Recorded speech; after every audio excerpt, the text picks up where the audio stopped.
Hey, welcome to the Razzle Dazzle Show, a podcast where we talk about our favorite video games and all things pop culture with an emphasis on our favorites. We're your hosts, Jared and Mauro. Hey, my name is Mauro. This is my voice. This is Mauro's voice that is attached to Mauro. On this episode, we are talking about the Jak and Daxter series.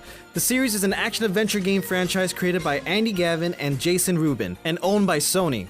The series was originally developed by Naughty Dog, and the first game was one of the earliest titles for the PlayStation 2, and is regarded as a defining franchise for the console. Please let us know what you think about this episode somewhere on the internet, and be sure to follow us on Instagram at RazzleDazzleShow, on TikTok at Razzle_Dazzle_Show, on Blue Sky at Raz-Show-Pod, and on X, formerly known as Twitter, at Raz_Daz_Pod. And with all that being said, it's Razzle Dazzle time! So it begins. Do you remember Tak and the Power of Juju? I do. Really? I do. Yes. I know it. I know there was a game. I never played the game, but I remember seeing it on like Nickelodeon or something. Yeah, it's a Nick show. It had a show. Yeah, it first aired in 2007, ended in 2008, only a year. Wow, that sucks. I just bring it up because every time I think of Jak and Daxter, I hear the theme song, or like the start of that theme song for Tak and the Power of Juju, because it goes tak, tak, tak, tak, Tak and the Power of Juju. But for some reason, my mind, whenever I think Jak and Daxter, it switches to Jak because it's, you know, one letter off. Jak, Jak, Jak, Jak. It's, I don't know. It happens every time. It's funny that you mentioned that, because the first Jak game, at least, gives me like very strong Tak and the Power of Juju vibes, because it kind of, it's set in the forest, you know, it's got these little like tight-knit community having little misadventures and stuff. Yeah, it's very magic based, you know. Very magic based. And Jak and Daxter, at least the first game, is very Saturday morning cartoon, you know, like Yes. I feel like the first Jak and Daxter game could have made it as a series. Definitely. As a cartoon on like Cartoon Network or even Nickelodeon, you know. For sure. And this isn't like the only Sony mascot that can also do that. Because Sly Cooper, that's like Darkwing Duck right there, you know? Absolutely. And speaking of, like, we've already covered Sly Cooper, so like now we're continuing the conversation of the many PlayStation mascot contenders, and I have been so excited to talk about Jak and Daxter for the longest time. So yeah, like I said in the intro, Jak and Daxter was developed by Naughty Dog and came out in 2001, and Jak and Daxter basically lived in the PlayStation 2 for almost all of its games. You know, like the main 3 games, like all came out in the same lifespan of the PlayStation 2. Yeah, the original trilogy did not make it to the PS3 on original release. That's right. They did, though, have at least 2 releases on PSP. Yeah. Yes. One of those we will not talk about, but the other one was actually a really good PSP exclusive, in my opinion. Yeah, so let's start with that, since to my knowledge, that's how you started with the series. Let's talk about Daxter. Even though that's technically the second game in the timeline. Yeah, let's save the first game. Let's go to Daxter. Weird one to start with, but yeah, that was my first exposure to Jak and Daxter. I had a PSP, and I don't know how old I was, but it was at like in between 7 to 8, 7 and 9, something like that. And I got it for my birthday. I got Daxter, and I didn't know what it was about, but I didn't really care. I fell in love with Daxter. You got it with the PSP for your birthday, right? No, I believe I already had the PSP. No, the PSP, I got it. It was. I got like some Battlefront Star Wars bundle or something with the PSP. Oh, okay, yeah, all right. Yeah. It had Darth Vader on the back. That's how I know. But no, Daxter was given to me for my birthday once people found out that I had a PSP. Oh, cool. Yeah, and I didn't know anything about Jak and Daxter. I didn't even know there were other games until I had played through it quite a bit. And then, you know, I brought it over to my cousin's house one day, and he was like, oh, hey, I know that character. He's from this other game. And then he booted up his PS2, and I played Jak and Daxter, the Precursor Legacy, for the very first time. And you just still love the series? I absolutely love the series. Yeah. It is one of my favorite, if not my favorite, buddy cop Sony mascot series out there. Really? Your favorite out of all of them, out of Crash, Out of all of them. Spyro, I mean, Sly, Ratchet. I love Ratchet. Well, hold on. Buddy Cop, as in Buddy Cop, right? I love Banjo Kazooie. I love Ratchet and Clank. I love Sly. I love Sly as well. But Jak and Daxter, for some reason, it's the setting, the atmosphere, the music, the characters, that like mix of like seriousness with like raunchy comedy, but it's still they still manage to keep it like PG-13 in a way. I don't know what it is. There's something very special about Jak and Daxter that, on the surface it seems just like any other like 3D platforming collectathon, but there's a lot more to it, just even in the first game. We'll get to the other games, which has a lot more layers, but like just the first game, there is something special. There is a type of magic, funny enough, to it. So I was replaying Jak and Daxter this week to prep for this episode, and the first time I ever picked it up was I picked up the PS3 Trilogy Collection or whatever. That came out in 2012, and I first found out about Jak and Daxter. I'm pretty sure because of the completionist, he completed these games before, and I'm like, oh, that's cool. I want to try it. I want to try all these games, like Cooper, so on and so forth. I'm pretty sure that same day I got the Sly Cooper trilogy as well, and then later on I got just 2 for 1. Yeah, right. I rolled 6 for 2. And yeah, I've always liked the vibe of Jak and Daxter. It's replaying it this week. A lot of things got like brought to like my realization or got brought to my attention that I texted you about and I wanted to talk about. Is what did I say?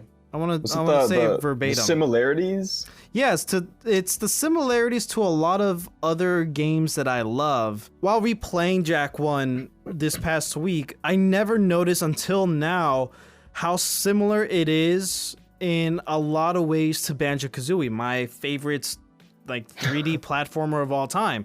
It's a partner game. It's a 3D collectathon platformer. Both have a snarky, sarcastic red animal companion. That's right. And that companion is also incorporated to the moveset and traversal options for Jak, for the main character. That's true. He's not just a cosmetic item, but like in a lot of games, you actually play as him for certain segments. Yeah. Like when you're, I believe in Jak 3 or no, Jak 2 maybe. It starts in Jak 2 where you get like Crash Bandicoot-esque levels with Daxter. Yeah, and even then, sometimes when you hop on certain vehicles, Daxter mans it's still you shooting, but like if you pay attention, Daxter's manning the gun. Yeah, the attention to details, it's so great, and like whenever you collect a main item, so for Banjo-Kazooie it's the Jiggies, and for Jak and Daxter is the power cells, right? Yeah, the power cell or mostly the power cells. You Those get like a cutscenes. Yeah, you get like cute little cutscene of like a dance or something with Banjo-Kazooie is da da da da da da da da da da da, right? And for this one, it's the music isn't like as iconic as a jingle for Banjo-Kazooie, but like the animation for whenever Jak and Daxter collect a power cell, it's so like unique and fun and funny. It really shows their personality, especially Daxter, sometimes doing the robot, doing like a guitar solo, like stage slide or whatever, dunking the power cell onto Jak. The power cell into his backpack, I guess. He doesn't really have a backpack. Where do I'm assuming like a pocket or something like that, pocket. And the behind pocket.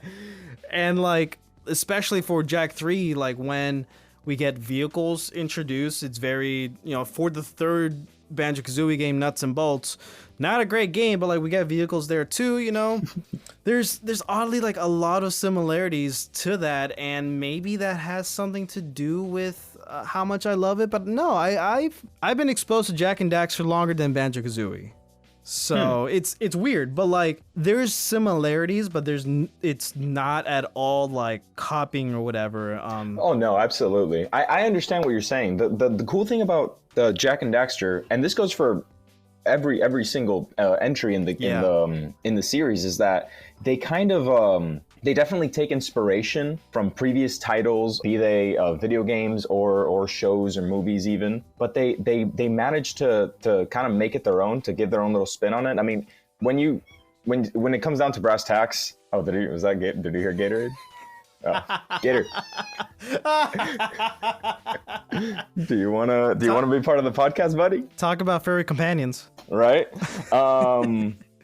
No, when give me a second.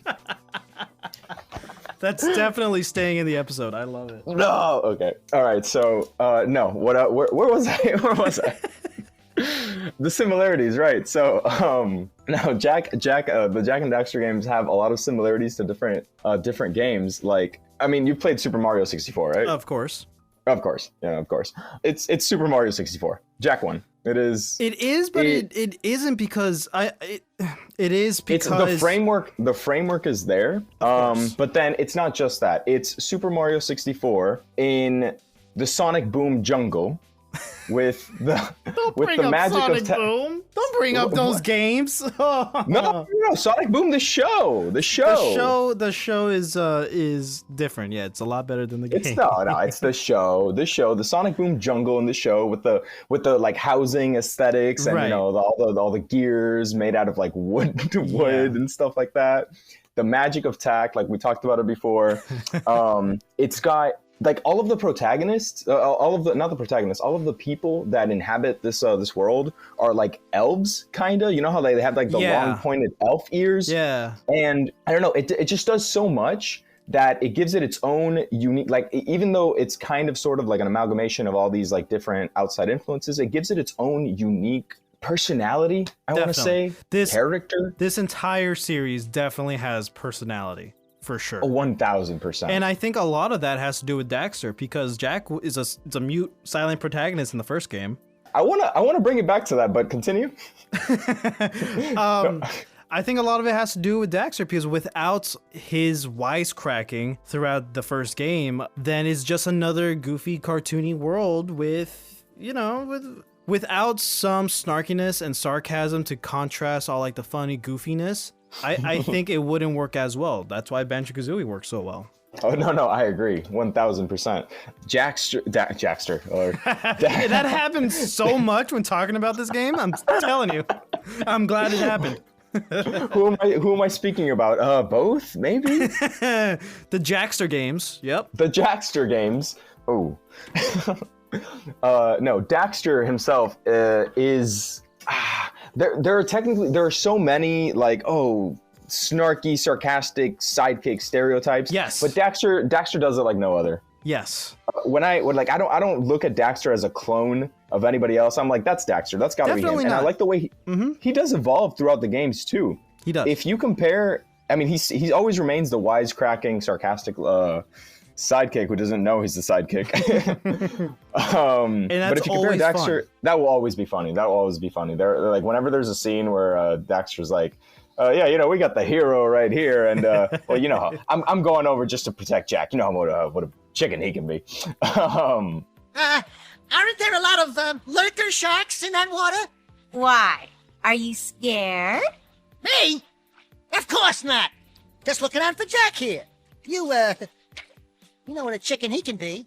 It's I don't know. It's so heartwarmingly funny, but at the same, because you know the type of like bond that they share. But you also see Daxter evolve throughout the games. I mean, if you compare him in Jak 1 to the way he was in Jak 3 or even X when he's wearing pants. The biggest accomplishment for Daxter. He wore pants.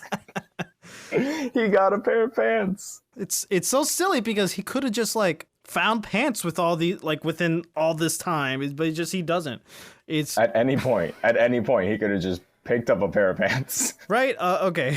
But like one of the biggest aspects of Jak and Daxter as a series, but definitely the first game, is it is the first open world video game, kind of. Well, no, yeah, to an extent, I agree. It's entirely seamless from the first stage to the last, where there are no loading scenes, nothing. You're right. You're right. You can walk all the way from Sandover Village. Yep. All the way over to Golden Maya Citadel. Mm-hmm. And you're not going to encounter any loading screens. Without a single loading screen. Lord. Mm-hmm. Since it's part of its identity, they do their best to like keep that within the other games. Jak 3 probably has like the least seamlessness. You know what I mean? It's not as seamless because there are like those doors that like open up slowly. There's the loading screen, you know, but like They did okay. To their credit, they did a really good job at hiding the loading screens. Definitely. In the later, right? It's PS2 restrictions. They needed to. Yeah. You're going from what is essentially a giant city to the wastelands to then like Haven City. So no, it's understandable. Yeah. I will say that when I was younger, I did not notice it. Jak 2, And that's the point. Yeah, leaving Haven City, going outside into the wastelands. I'm like, oh, this makes sense. There is a door to keep the metalheads out. Right. Of course, that makes sense to me. And that's to credit the developers for that, for making that. And it's very innovative for a genre that's had already like big innovations beforehand. So like what sets this apart? That's one of the aspects. Another one is the animation for the characters and like in cutscene and out of cutscene, right? So during gameplay, all the animations blend together flawlessly and seamlessly, like when you're jumping, when you're punching, when you're twirling, when you're like ground pounding, uppercutting. That's true. All of that's it. True. And that's like something like I've checked out interviews from the developers of this game and who are also the founders of Naughty Dog.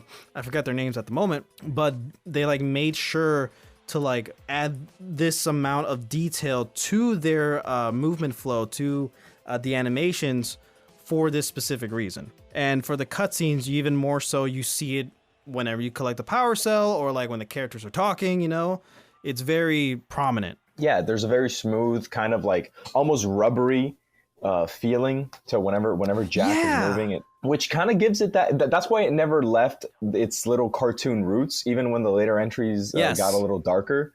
Because at the end of the day, it still feels very bouncy, very animated. Bouncy. That's a good way to put it. Yeah. Whenever Jak punches, his like hand grows twice as size, and like Daxter his hand gets huge. Yeah. Daxter like reels and like jumps back. You know what I mean? Like there's that like he's being rubber stretched. band. Like a rubber band. No, absolutely a rubber band. You're right. Especially when they're twirling. You know, you see it. It's so nice, and it adds to like not only their characters, them as the duo, as the what's it called, the demolition duo, but like for the entire world too. You know what I mean? And I wanted to bring it back to a little comment you had said earlier about Jak being not a silent protagonist, maybe a mute. Before we stray too far, so essentially we were talking about how even without Jak speaking, having any lines in the first game, they still managed to incorporate and showcase his personality in a very non in your face way, in a very natural way. You know who Jak is, you know what type of person he is, based off of his reactions to people around him, his willingness to help, and other people's interactions with him. What I love, that's something I love about the first Jak game. You got a lot of story before you even play, just based off of what the people tell you. You know, you have Jak's uncle talking about how, oh, can you please get me 90 precursor cells? I feel like that little ugly friend of yours stole them, wherever he is. And then you have Daxter in the corner just kind of making fun of him. Yeah. This is my question to you. Do you genuinely consider Jak a silent protagonist in the first game, at least? Well, the only reason why I say that is because he doesn't say a word. Like fair. He has grunts and stuff. Like he has the ability to speak, but he doesn't. And they even like not make fun of it, but they like play on it in Jak 2 when he does start actually talking. And Daxter has that line where it's like, I apologize for him. Conversations are like new for him or something like that. Whatever that line was, it's great. Sorry, he's new to the whole conversation thing. Sorry, he's new to this whole talking thing. Yeah, there you go. So, but yeah, I would consider him a silent protagonist, at least at that moment. Which is, again, it's not a knock on the game. The game still manages to bring out his character, like you said, like through actions. Absolutely. The reason I asked this question was because he's not your. He is a silent protagonist in all technicality, because he is, like you said, silent throughout the game.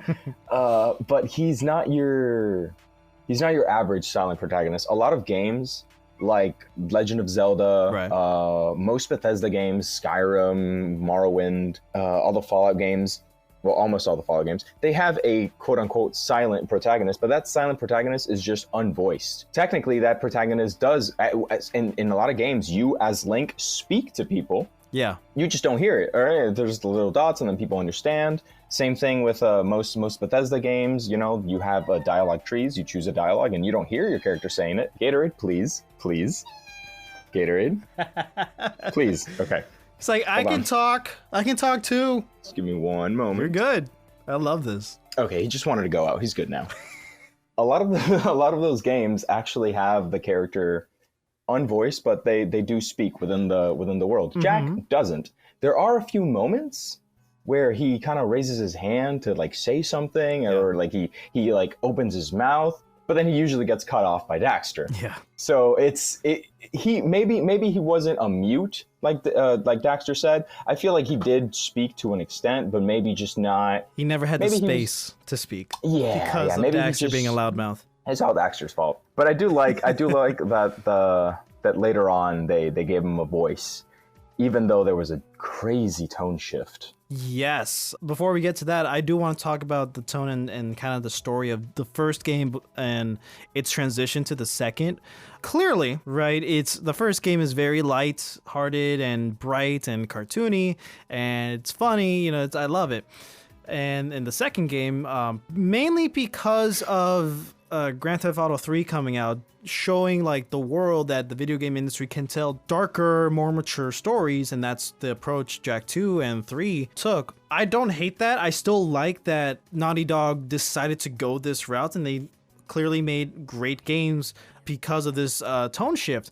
But I would still love to see the quote-unquote story of Jak 1 kind of continue, still like live in that world of like, you know, this kind of still bright and colorful and cartoony world where like whimsical, magical, semi-forest, semi-beach world. I get it. When we get to Jak 2 and 3, we don't focus on like the magic of this world because of Eco. Yeah, Eco is still at the heart of like motivations. It's still used like with the bullets, a different kind of ammo you get, you know, it's still very heavily played in the narrative in 2 and 3, but I think the mythology of Eco kind of half gets buried under the rug when it comes to the sequels.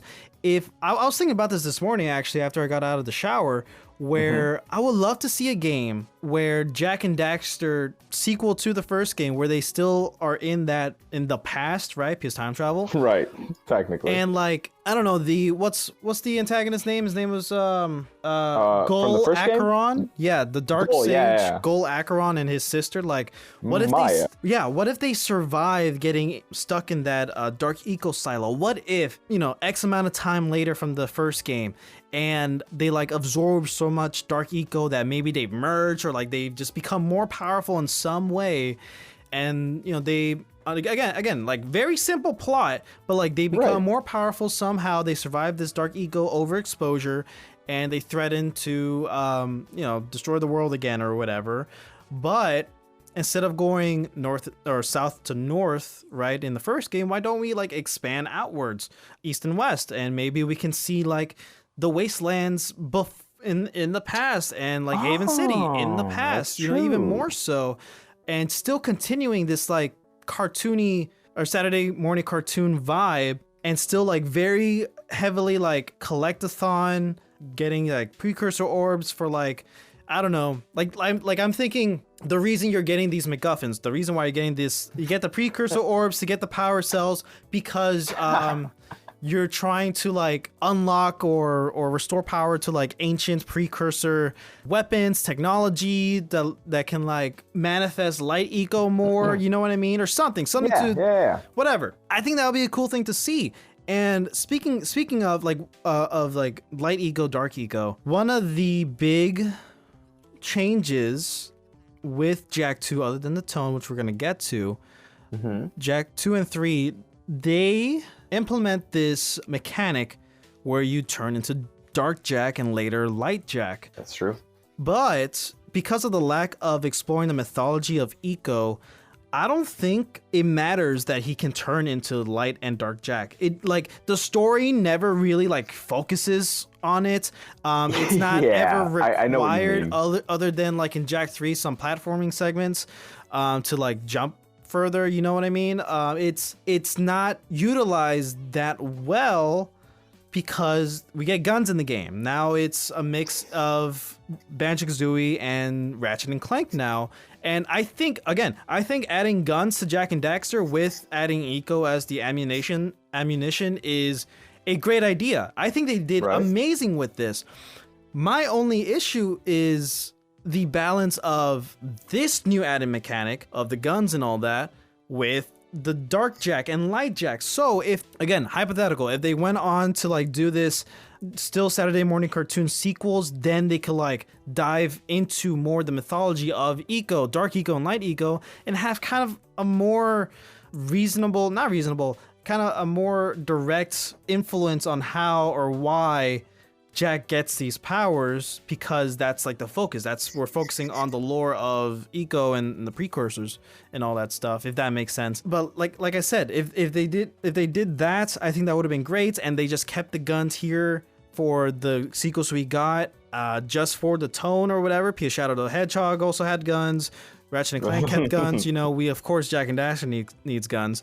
You know what I mean? They kind of divided the two. Does this make sense? No, listen, I completely agree. I'm really glad you think this way, because I like most fans. I mean, I know there are some people that have their gripes with the later games of the series, but they still play them.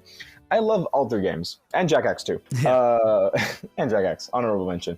I love every game in the trilogy, but I agree. I wish we got to spend more time in Sandover Village. I wish we got to spend more time in that whimsical, magical world, because I understand what you mean with the Light Jak and Dark Jak not really having a good format. Yeah. Once it's a little sad in the grand scheme of things, because Eco, which was this thing that was like studied by very few people. You know, you had the 4 sages and the 5 sages. Yeah, right? 5 sages. Yeah, the 5 sages in the first game, and everybody else just kind of sort of like.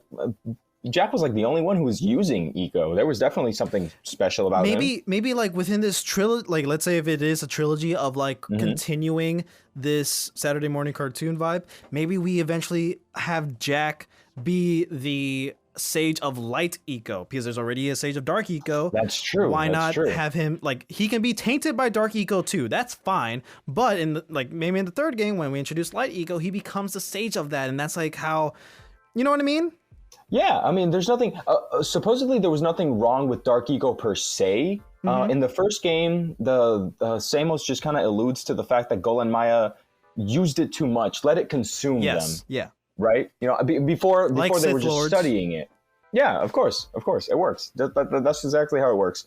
But what I was trying to get at earlier is that it's kind of sad that all of this, this mythos, this whimsical, mysterious aspect that the Eco had, is definitely gone in the latter 2 games. They're reduced to ammo for guns. Yeah. And it's there. It's like reduced, power pickups and it's reduced to ammo and like electricity, the equivalent of electricity, right? or like it gets used. It gets modernized. It's basically Mako in Final Fantasy VII. You know, it's electricity, whatever. Okay, you get, and then you know the whole Dark and Light Jak thing. They're really good game mechanics. I feel like they were a little underused. Definitely. Not just story wise, like you said, because I mean they should have definitely been. The only time that I got like mystical vibes from that was in the second game, when you would go down to this like shanty town in the docks, and you would go inside this like hut, and then there was the precursor, like the giant precursor metal skull that would give you the power-ups. Yeah. And that's it. I would feel very mystical and magical, and like Jak gets the thing, and I'm like, oh yeah, this is Dark Jak. I remember, you know, that's he's on the box art. And then I walk outside and then it's all gone. This is a no hover zone. Oh damn, I'm back in New Haven. Yeah. Okay. It's future cyberpunk dystopian again. I don't know. Which again, I feel like they could have done more. Isn't bad, but like no, it's not. It's definitely not. But I definitely miss the tone shift. I feel like was a little too sudden. Really? Yes, I do like I understand why they did it. You're absolutely right. GTA 3 had just come out, and you had 9-year-olds now playing GTA games. Yeah. You know, they had their audience grew, and Naughty Dog grew with them. I do like the crude humor in Jak 2. Yeah, it's great. But it's fantastic. It's an amazing game. It's actually my favorite game in the series, Jak 2. Yeah, hot take, I know, right? No, it's not a hot take, not in my opinion. No, not at all. It's the joke is I believe the majority of Jak fans, like share that opinion. I don't know. It could be wrong, but I feel like I've seen that opinion echoed a lot. But like you, I do miss the mystical, whimsical vibe that you got in Jak 1. I mean, walking into the Forbidden Jungle, seeing that atmosphere, that setting, walking up the volcano mountain and the volcanic crater. What was it called? Yeah, volcanic crater. Volcanic crater, or like driving into zooming into Misty Island with that like fog laying around, and all the settings just felt so like natural, like untouched, but untouched very distinct from each other too. Oh yeah, very, very. There was a wide array of different areas that just kind of. Here's the thing: they were all settled, but they didn't look like they were being encroached upon. Right. Everybody that lived in the areas, right, like from Sandover Village to Rock Village, to the Snowy Mountain. Yeah. Rock Village and so on. Oh, Rock Village as well. Yeah, it looked like everybody who lived there kind of lived in tune with nature, if you know what I mean, like with the natural surroundings. Mm-hmm. It was very, I don't know, maybe it's because they all had elf ears, but I found it very, very mystical. And I missed that. I missed that setting. That was a really good one. Yeah. And I like that we got to see it for a second at the beginning of Jak 2 before they went to the future. Which, if we're going to talk about Jak 2, let's do one last thing that I want to mention about the first one. What happened to everyone in Sandover Village when they opened up that portal and all of the metalheads came in? Since they're like, that's a good question. Like, since they were also pouring out of the portal, like maybe they just took over. Maybe that's the start of like the invasion of the metalheads, like, and then we get like this very desolate area, and then we get Haven City, you know what I mean? Maybe that's it. But that's very, like, if you really sit down and think about it, I mean, yeah, obviously this is supposed to be like, oh, this is, even Samo says, so this is how it started, or this is how it began. But they were in Sandover Village. Jak's uncle, quote unquote, the bird lady, the sculptor, the farmer, did they all just die? I assume so. The mayor, yeah. That is very dark, and the game doesn't address this at all, which obviously it doesn't, 2 years happened since then. Jak has other things on his mind, but that's, thinking about that, I mean, that's very dark. It's not just 2 years, because they get sent to the future, and then the game says 2 years after that point, after jumping to the future. I think. No, of course, right. They jump like a couple hundred years into the future, but for Jak and Daxter and Samus, it was only like a couple seconds. Yeah. And then Jak gets captured, and he spends 2 years being tortured. Because of time travel, I can totally see Naughty Dog doing like a reboot of Jak and Daxter, but continuing. Like they can do a whole Zelda thing, right? Different timelines. But these like next two games are what we've been talking about, like the Saturday morning cartoon like timeline. You know what? I would definitely see that happening. It's the timeline where the portal worked and the timeline where it didn't work. yeah, exactly. Like I would love to see that. But to talk about what we did get, it's a major shift in tone in every single way possible. The first thing we hear Jak say when he first talks is, "I'm gonna kill Praxis." Yeah. Like, whoa. Okay. That definitely sets the tone for this game. And just a quick shout out, Praxis, Sig, and what's Praxis' daughter's name? Starts with an A. Ashlyn, I believe. Ashlyn. They're Praxis is voiced by the same voice actor as Lex Luthor in Superman the Animated Series. Sig is voiced by Jon Stewart, the Green Lantern in Justice League, and Ashlyn was voice acted by Wonder Woman in Justice League the Animated Series. Whoa, small world. Yeah. So and oh man, Lex Luthor as the voice of Praxis, it's like so good. The voice acting is great. The voice acting in all these games again are phenomenal. I think it's fantastic, and I didn't realize that Lex Luthor was Baron Praxis, but it's very fitting. Yeah, it's very fitting. It's fitting because Lex Luthor is a complex character, and Baron Praxis is also not just some random cartoon villain. He's a little complicated as well. Yeah, this game is a little complicated. It first starts off as a revenge plot for Jack. You know, he's been experimented on for 2 years. He wants his revenge. Cool.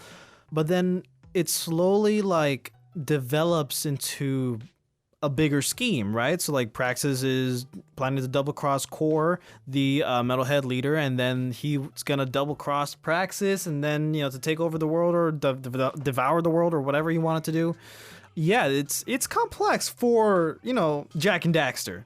I know, yeah. For a game that was originally, hey, your friend turned into an Otso, go over there and save him. Oh no, but the guy who was the biggest complexity in the first Jak game was that the dude who was supposed to help Daxter turned out to be bad. Is the bad guy. Yeah. Is the big bad guy. Now you got to stop him. That's it. Which was great for what it was, but yeah, it's definitely in my opinion, a step up. Yeah. A step in the right direction for Jak and Daxter. It felt to an extent natural. I say to an extent because it still felt a little fast, maybe a little too soon. But maybe because I played Daxter first, I was already used to Haven City. Yeah, and that's fair. And just the general tone of this world, like very Blade Runner-y vibe to Haven City. Yeah, and seeing Jack's change is believable. Yes. He was always a headstrong boy. He was that typical hero adventurer. Yeah, and he was. Like most typical headstrong hero adventurers are, violent. Now, in the cartooniverse, it's, he's violent for the greater good. Right. And over here, he's still kind of violent for the greater good. I mean, the people that he's beating up are corrupt guards who you see absolutely abusing their power on citizens and metalheads. So he hasn't really, he's still being the same Jack, he's now more morally essence. Gray character. Now he's just a little bit more morally gray because from the guards' eyes and from most citizens' eyes, he's a terrorist who's walking around attacking government outposts, stealing cars, blowing things up, associating with crew. Yeah. In the criminal underworld. I mean, but you know what I do like? I do like that he never feels like a bad guy, just kind of like a bad boy stereotype. Yeah. It's never he never feels evil. Like what he's doing with crew and what he's doing with the underground, it's not very different than what he was doing back in his world. He was just picking up side quests from people who would give it to him. Yeah. Jak 2 just does so much to change not only the tone of the series of this world, but what one game how can one game fit so many categories of different genres? Because with the addition of guns and we've always had racing stuff, vehicle stuff in the first game with the Zoomers, but even more so because now you have to actually do races. So the genres included is platform, beat 'em up, action adventure, third person shooter, and a racing game with just a little bit of Tony Hawk Pro Skater. Just top it all off. I forgot about that. The hoverboard. There's so many new mechanics implemented in Jak 2 that it's easy to lose track of, No, it is. You're right. The Tony Hawk Pro Skater thing was because I was expecting you to say it actually, because it's of course Jared did his homework. But no, you're right, dude. It has so many things packed into one, but it still doesn't feel like it's doing too much. It still has its own identity. Yeah, I agree with that. And I still like the story. The story here is definitely the best out of the trilogy in terms of if you really want to dig deep into it. Like I said, there's a lot of layers to it. There's a lot of complexity. We get to explore a lot of characters, different motivations to achieve a certain goal. There's a lot. I genuinely like the exploration of the city, the way the missions are made. In Jak 1, they were kind of, okay, go to this hub, collect everybody's request, go out into the world, fulfill those requests, come back, they give you power cells. Yes. Over here, it's kind of the same, but they hide it from you. There aren't really any side missions in Jak 2. Sure, there are side challenges. Certain kiosks you go to, they'll tell you, hey, race from here to there in under 3 minutes or something like that. But cutscene. Do you even collect power cells?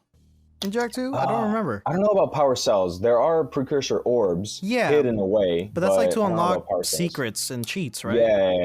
Yeah, something like that. I don't believe there are any power cells, or if there are, they're just like story based. But no, the side, there are no side missions. There are main missions, all of which you have to do in order to progress, but they're all kind of scattered around, and you can do them in pretty much any order you want. So it gives you the feel that they're side missions because you don't really, you're working for the underground, you're helping take down Praxis, but you take a break from that, you go down to the docks and you walk into Crew's bar, and the cutscene starts with Jak and Daxter literally just walking up and sitting down and like asking for a drink. It looks like it's like their day off. Yeah. And Crew just so happens to walk by and he's like, oh, I need another favor from you. And then you do it. And then I really like that. I like the sense of, it makes the world feel alive. It makes it feel lived in for sure. Lived in for sure. Like Jak and Daxter are actually part of this. Like they're no longer foreigners, and they really do jive well with everybody else. Yeah, and you can totally tell the influences. You can totally see that there are big influences from GTA 3 in this, not just for tone or whatever, but like you can literally do Grand Theft Auto. You can steal people's cars. And then there's the mini map, and then like when you do a crime, it flashes red, and then there's the flashes and the cops come after you, or the guards. Look, to be honest, to be fair, there's guns. Guns. There is nothing. The only real gripe that I had with Jak 2, which is actually a gripe that I also had with Jak 1, was the fixed camera. Oh yeah, the camera's still like a little. That's just my main issue. The only reason I notice it more in Jak 2 though is because when you're running away, when you're from like in a speeder chase and you have to make those like turns, the camera's sometimes not fast enough. And I end up crashing and blowing it up, and I have to ruin some other poor civilian's Thursday afternoon. Steal his car. It's like, I'm sorry, man, but I'm the main character and you're not. You know, I'm still really surprised that they went with the whole like time travel route with Jak and Daxter, of all things. I'm very skeptical when it comes to time travel in media. Sometimes they do it right, sometimes they do it wrong. I feel like Jak and Daxter did it right. I feel like it fit. It didn't feel too out there. Okay, that's fair. It doesn't really feel like time. Here's why I think they did it right. When you first go through the portal, it doesn't really feel like it's time travel. I thought, and sometimes to this day, I still forget that there's a time travel element to Jak 2. I feel like it looks like they're going through to a different dimension, right? They call it the temporal rift gate. It's very in tune with the first game, the whole magic and the mystery of the precursors and all that stuff. And you only find out that you're in the future later on. Jak and Daxter just find out on their own without Samos there to explain it to them and give this big time travel mumbo jumbo. They're just there. They see what used to be Samos's hut, and they realize that they're in what remains of Sandover Village, and it's just kind of like this like shock, and they don't understand it. We don't really understand it, but it works. I believe it works in the situation, in the setting. And there's even a fun little. They make light of it later on too, because there's a mission in Jak 2 where I think Jak and Daxter collect a flag, or they collect something, and then they start doing their little dance that they used to do in Jak 1, but it gets interrupted because their platform falls. Oh yeah. And then everything just gets discombobulated, and I believe that cutscene ends with Daxter saying something to the effect of, "Oh, we gotta move back to the country."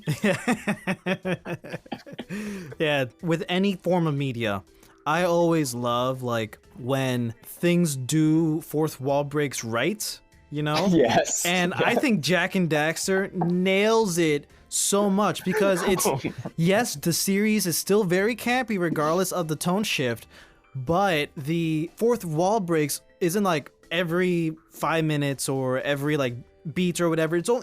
It's spread out sporadically. Yeah, definitely. You know, my favorite one is in Jak 3. Like it was very early on, where like they find Seam, one of the monks, and she's like, "Do you think this is a game?" Cuts to Jak and Dax, and they just look at the camera. And then it continues. I like that type of stuff. I absolutely love. I was hoping you would bring that one up. I love those scenes because it feels. You're absolutely right. They're spread out enough to where you can actually appreciate them, but I like them because it does warm me up. It feels like you're laughing with the characters. You know? Yeah. It's so great. But yeah, speaking of Jak 3, do you want to continue, or do you still want to talk about Jak 2? Let me see. You say it's your favorite, so no, I'm good. I'm actually good for Jak 3. The only notes I had on Jak 2 were city design, different areas, races, side missions, not really missions. Dark Jak looks cool. That's it. He does. Okay, let's talk. He looks cool. On. Yeah, before we move on, let's talk about Dark Jak for a second. Yeah, I forgot to talk about that. The other main character. See, that's how like not well implemented this mechanic is, that we just breezed over it kind of quickly. I agree. That's tragic. So what was it last night? I mentioned that was it you or I mentioned about like the comparison to Sonic the Werehog?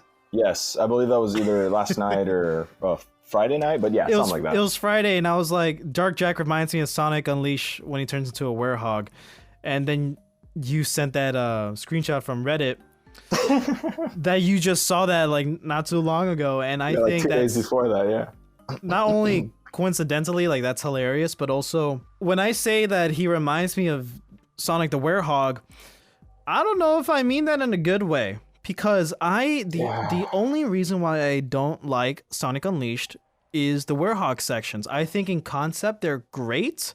I love like hack and slash beat 'em up stuff, but when it takes too long for a game called Sonic the Hedgehog, where the slogan is gotta go fast, it doesn't work. It's too much of a balance shift, or whatever. It's too different for like what we expect. If they're like 5-minute sections, great. I love it. I want to spend time with that. Like I don't mind the design of or the concept of a dark Sonic transformation or whatever. I think that's fine. There's always a dark concept it looked really cool. I remember thinking that the game looked really cool before I played it. Yeah, and you're not really a great video game unless there is a great video game main character unless there's a dark version of you. So we have Shadow Mario from Super Mario Sunshine. We have Dark Link from Zelda 2, and then of course Ocarina of Time. Sonic has his, and now Jak and Daxter gets that too. Daxter gets Dark Jak, and it's just concept is Jak cool. Jak gets Dark Jak. Daxter gets Dark Daxter in the third game, which is also weird because he's already. No, I believe that was in the game that shall not be mentioned.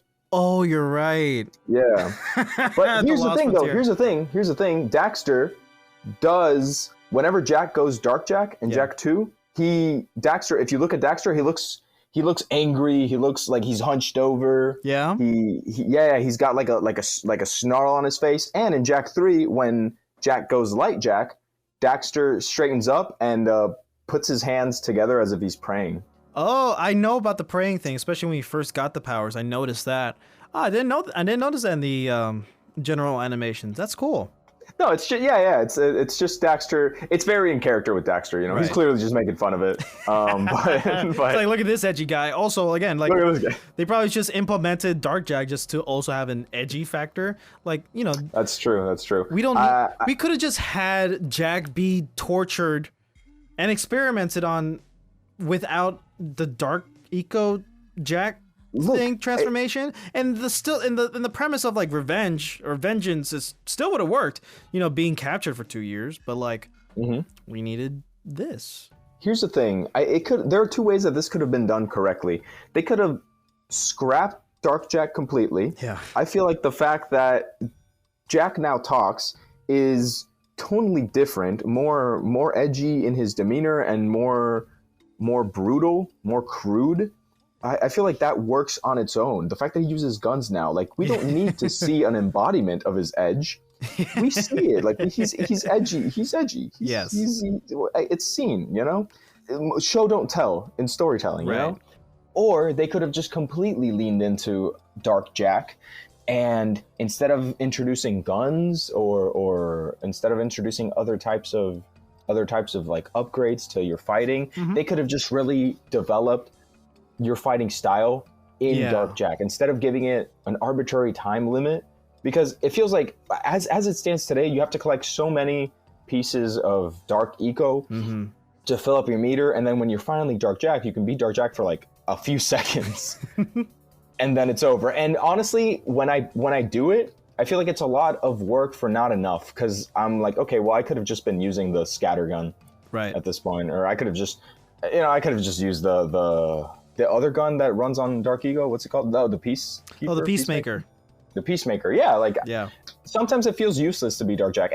Dark Jack came in handy once or twice when I had to dispatch of a bunch of metalheads that were swarming me. Yeah, but like once you get those other mods or whatever, it doesn't matter anymore. Exactly. That part that I talked about was very early in the game. Later on, the farther you go into the game, the less you use Dark Jack. Yeah.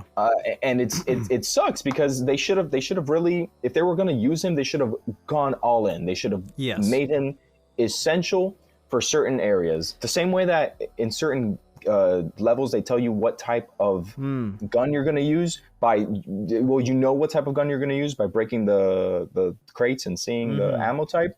It should have been something like that, where certain areas you need to use Dark Jack and he lasts more than 5 seconds. Yeah.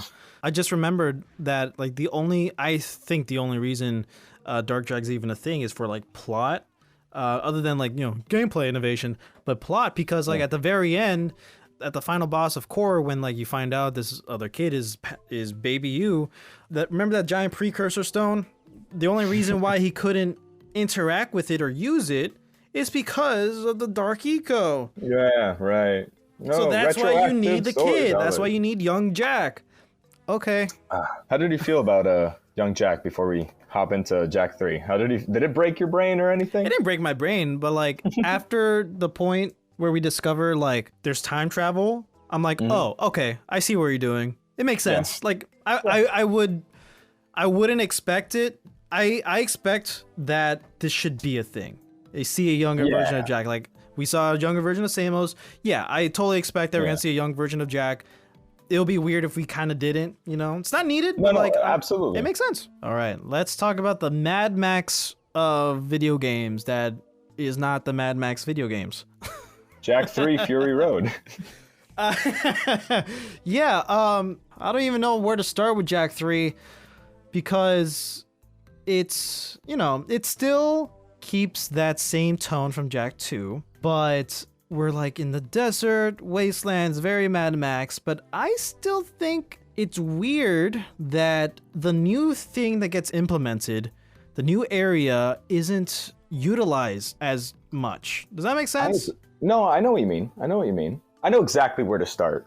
Okay. In Jak 3. We'll start in Jak 2. Okay. The shift from Jak 1 to Jak 2 was very sudden. The shift from Jak 2 to Jak 3 is more transitional. I like that. Very much. I liked the way Jak 2 ended, and it ended in a way where I don't know how long, it doesn't seem like it's that long, maybe a year in between both games in universe. I feel like it's been months. Probably a few weeks, couple months. Yeah, something like that. It makes sense that like now with everything that's going on, the people that aren't Baron Praxis but that are also working in the government want to dispose of Jak, and they introduced our young player brains to government corruption by kicking Jak out of the city, right, because of his association with the criminal underground. I felt just as lost and confused as Jak did when he was wandering through the desert.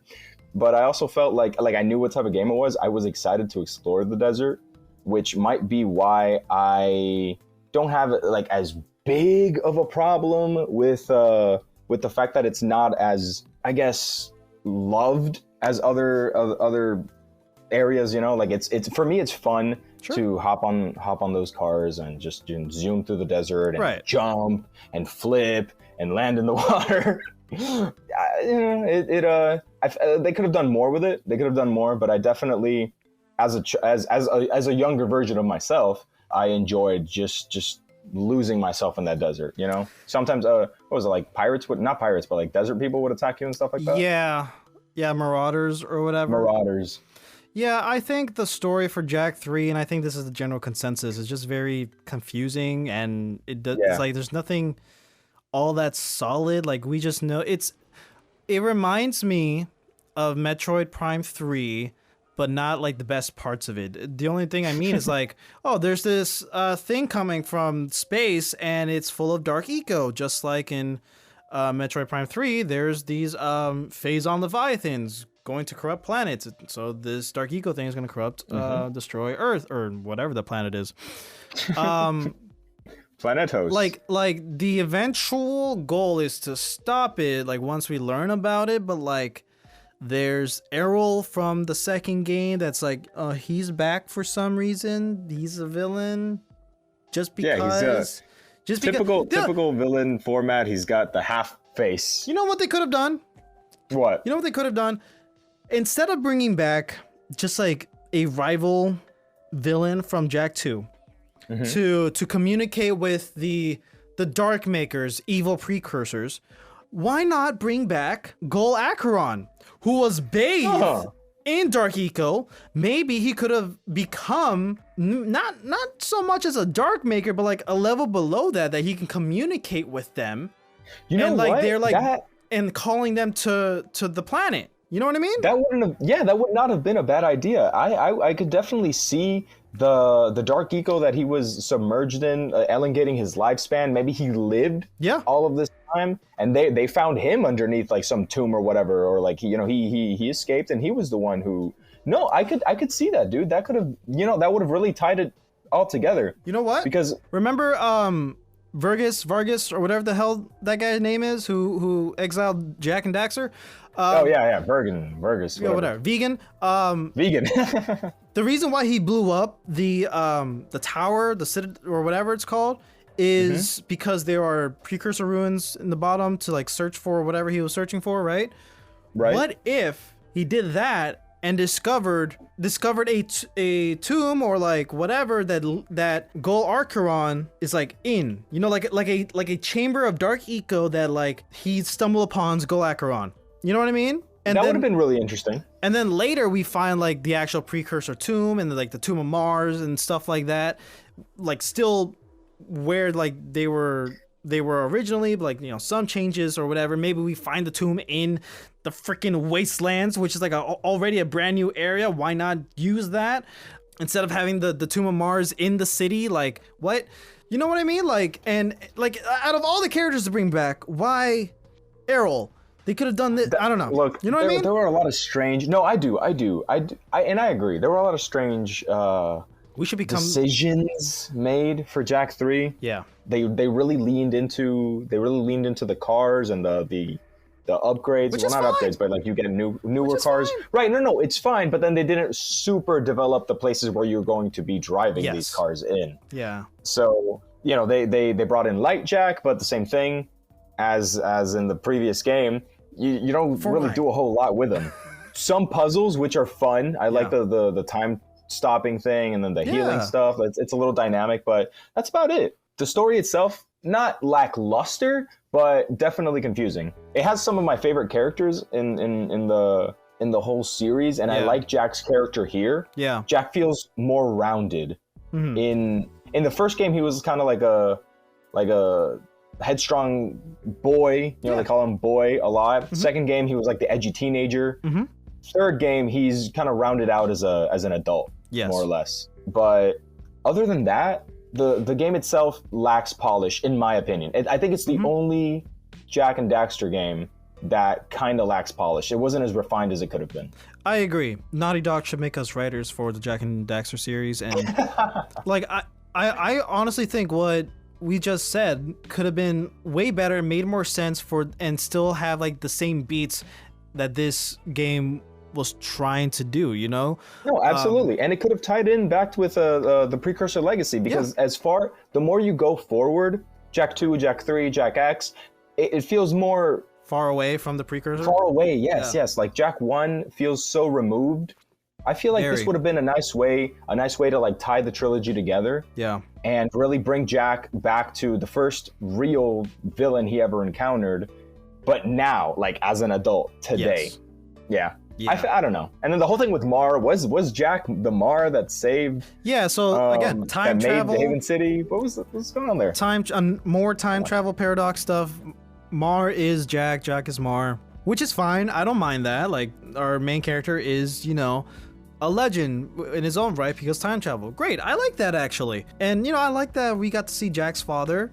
I like that whole like dynamic too, where like they didn't know, but like we did, and then we knew, like, and then they didn't know until the very end.